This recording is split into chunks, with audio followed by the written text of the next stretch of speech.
just getting started here in San Francisco. Day 2 of our Super Bowl coverage. It was media night last night. Tim Brown, the Raiders Hall of Famer, former Notre Dame Heisman winner, joining us here in the Man Cave. He brought gifts here. This is a Hall of Fame ring? That would be the Hall of Fame ring. Now, yes. this says Andre Reed. Yeah. Does Andre Reed know I have his Hall of Fame ring here, Tim? Well, Andre, he's known for losing rings, so they have to make extras for him. Wow. Wow. They got to make extras for Andre. That's Hall of Fame smack talk there. Andre lost 4 Super Bowl rings, right? Is that what you're saying? No, I thought that's I wasn't even going there. Wait, I thought that's what he meant. No. I was literally talking about the Hall of Fame ring. See, now you're going to have my boy all over me when I see him later on Paulie, today. bring out Andre Reed here.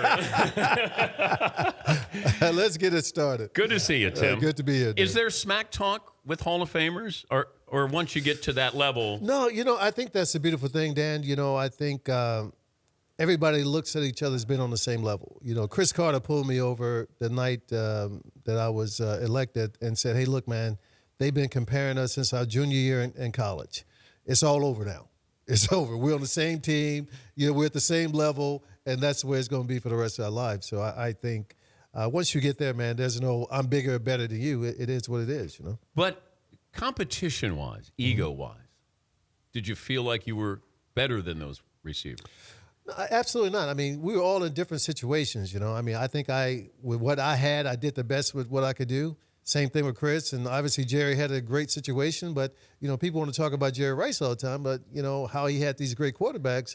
I said, well, did you guys ever notice that he was open every time they threw him the ball? So he had to do something here, so. All right, finish this sentence. Yep. If I played my entire career with Joe Montana and Steve Young. Oh, man. You look like you're about to cry.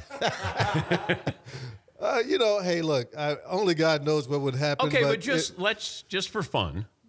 Well, I mean, there's no doubt that I could have put a couple hundred more catches up. No doubt about that. I mean, I think when you look at some of the situations I was in, especially early in my career, when you're playing with really young quarterbacks, it was just tough. It was tough to go out and complete 12, 13 balls in a game, Yeah. So if I got 4 or 5 of those, I was happy, So, to have veteran quarterbacks, Hall of Fame quarterbacks like that for extended period of time, man, it just makes the game a lot easier, So you could have ended up maybe with 1,400 catches.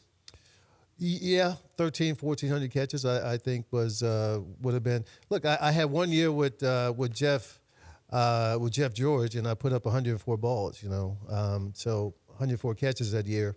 If I would have had him for 3 or 4 years, it would have been nice, But, we just didn't have guys, who were prone to throwing the ball like that on a regular basis, So. We were just talking about how Media Day and what's important with Media Day, people asking Cam about his pants. And I said that with social media now, it's the smallest thing, and we'll make it a little bit bigger. And I said, if you go back to when the Raiders played Tampa Bay, you guys lost your starting center Super Bowl week. Mm-hmm. That was huge. Yeah. Oh yeah. Yeah. Where's our starting center? In an all-pro center. All pro. That's what I was about to say. He wasn't just a starting center; he was all pro. So he was dominant that year. When did you find out that Barrett Robbins was MIA? After the morning practice, the walkthrough that morning, we realized that we had an issue with Barrett. That was Saturday morning. That was Saturday morning. Yes. So that was it was a tough time because we knew that Barrett had some previous issues. And, I think if the Raiders had to do it all over again, they probably would do things a little differently simply because when he came into the league, he was, he had to check in with the doctors before he can even go to meetings every morning. Well, the better he got, the more they got away from that. And by the time, this year it came about, he was freewheeling and doing whatever he had to do. So, it was tough situation to be in, man. But, hey, that's the life of a Raider, right? Man. Yeah. If things could go bad, they'll find a way to go bad for you. So. You just add another chapter to the Raiders there. No doubt. But so he had drinking issues that doctors had to check on him, or was it more than that? He was had bipolar, right? He was bipolar, yeah. So I think he literally had to take medicine every morning is the way they had him check it in. So can you imagine if Luke Kuechly went missing, Right, 36 hours before the Super Bowl. Right. I mean, and you go into the game thinking, okay, I mean, Dan Turk, the guy who was behind him, was pretty much a long snapper for field goals and punts and all that stuff. He was a very animated type guy, so he tried his best to jump in there and do what he could do. Adam True, all these guys, I should say, but it was just a very tough situation to be in. We're talking to Tim Brown, Hall of Famer, a former Heisman Trophy winner. We talked about this before. Dan, we're never former Heisman Trophy winners. We're always Heisman Trophy winners. Never former. Even OJ's not a former Heisman Trophy winner, right? Now, Bush is a former Heisman Trophy winner. Did you agree that he should give the trophy back? I didn't. I mean, I think if you look deep enough in everybody's career, you could probably find something that probably would disqualify him. But except Notre Dame guys, of course not. But, yes. I just thought that, and we argued with the trust about that. We thought that they had gone. Oh, you did? Yeah, we did as a group. But we thought that they had sort of overstepped their boundaries but under the circumstances, once the NCAA ruled him ineligible, they really had no choice. Yeah, the way I viewed it is that he earned it on the field. Exactly. I mean, he did. Right. What happened off the field, I understand it, Right. and they want you representing the Heisman Trophy and everything that goes along with it. It's tough. It's a very tough situation to be in because, I tell people all the time, I was so fortunate, man, to have good people around me, my mom, my dad, my big brother, because when I was that age and people would offer me stuff, I would have taken it. I mean, at 17 years old, man, you're thinking, hey, I mean, if these people are offering it, then it must be okay to take it. And surely I would have found myself in a similar situation if I would have gone to one of the other colleges that were doing that. So to blame the kid is something, very difficult because his mom and dad is saying, oh, it's okay. Oh, yeah, we're moving up into a nicer neighborhood. And the coaches are saying whatever. It's very difficult to end up blaming the kid in that situation. But that's the unfortunate part of this. Did you see the picture of Eric Dickerson on National Signing Day? So he had the gold Trans Am. Oh, yeah. So he decommitted to A&M. A&M. And he went to SMU. Yeah. And he goes outside. And he's got a gold Trans Am. Yeah. Now the Trans Am was bought by A&M though, not by. Oh, it was. Yeah. Well, then you can only imagine what SMU gave him. You said that, not me, Dan. All right? I know. Hey, I'm on record. All right. No names. Best offer you ever got. Well, it was a whole deal. I mean, mama new house, daddy new job, girlfriend come to school with you. New car, stipend per month. It was a whole deal. And I'm telling you, I went home about as happy as I could possibly be because I'm thinking, man, I just made it for my family. We moving up, and my mom and dad set me down, my big brother, and said, man, we can't do this. I mean, we can't be a part of anything like this. And I was like, what are you guys talking about? But I'm 17, but I finally got it and understood that what these people were doing was. But you would have taken the deal if mom and dad aren't involved in the decision.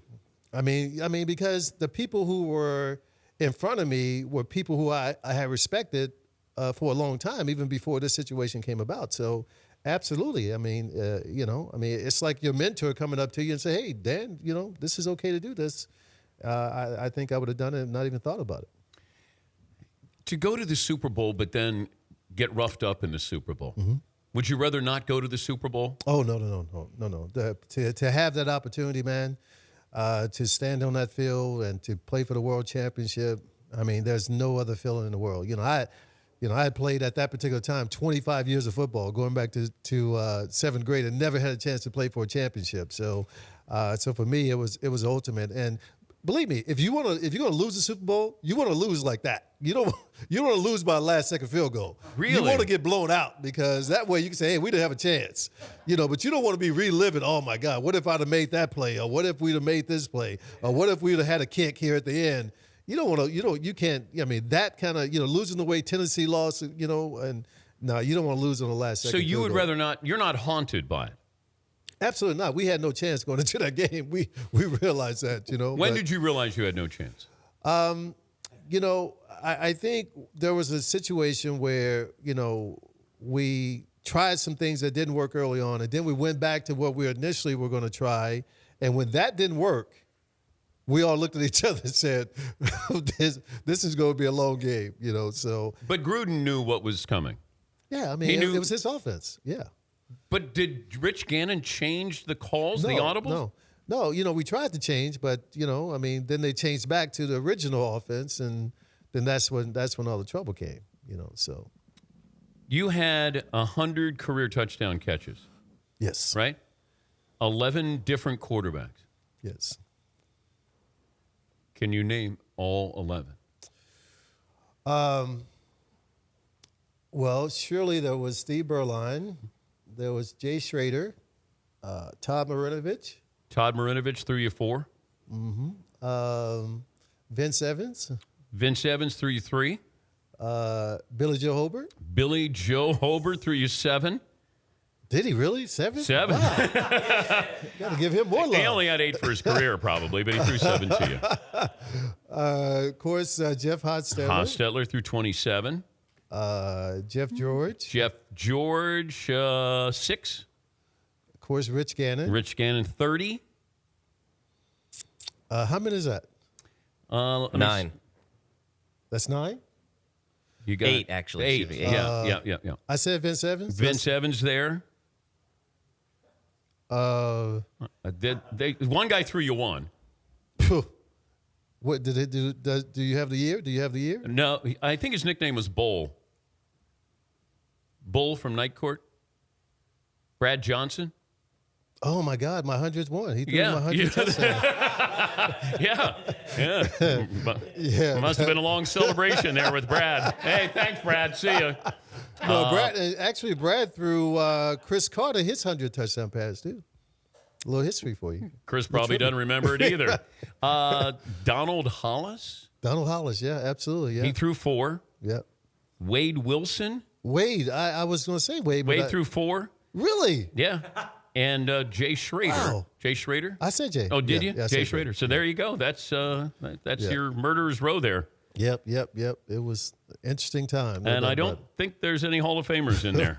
I don't think there's any Hall of Famers. I think Hostetler was a great quarterback. You know, I mean, obviously he had won the Super Bowl with the Giants, and he came over. I think if he could have continued on, but he was such a tough guy. He was like dumb, crazy tough. You know what I mean? Where he would run into linebackers and break his shoulder, and it's like, Huss, we don't need you to do that, man. Slide, get down. You know, but. His career, I think, ended probably a couple of years before it should have. And I thought Jeff George, man, I tell people all the time, Jeff George, without a doubt, threw me the best ball. He and Warren Moon, I think, have thrown the best deep ball in NFL history. Yeah, I mean, and Warren, Warren was, I played with him in a couple of Pro Bowls, man. This guy, when the ball hit your hand, it would still be spinning. I mean, when the ball, Warren was could amazing. still throw it as well as half the quarterbacks in the NFL, I'm going to guess. He'll tell you Right. that. So, he's Tim Brown joining us on behalf of K Jewelers. Valentine's Day is coming up. K Jewelers and K.com have the perfect gift for someone special. What else do you want to add to K Jewelers? Hey, this Sunday is going to be a big Sunday for everybody, for all the men in the house. It's Super Bowl Sunday. We're going to be asking our wives for a lot of different stuff. But the following Sunday is going to be big for the wives. It's going to be Valentine's Day. Go out to a K Jewelers store, go to K.com, and get your wife something very nice. They customized my ring for me here. Little silver and black little deal we got going on. So go out and get something nice for your wife. I like the jacket, too. K Jewelers, K.com, the perfect gift for somebody special. Always great to catch up with. Thanks, Timmy. man. Appreciate Thank you. Babe.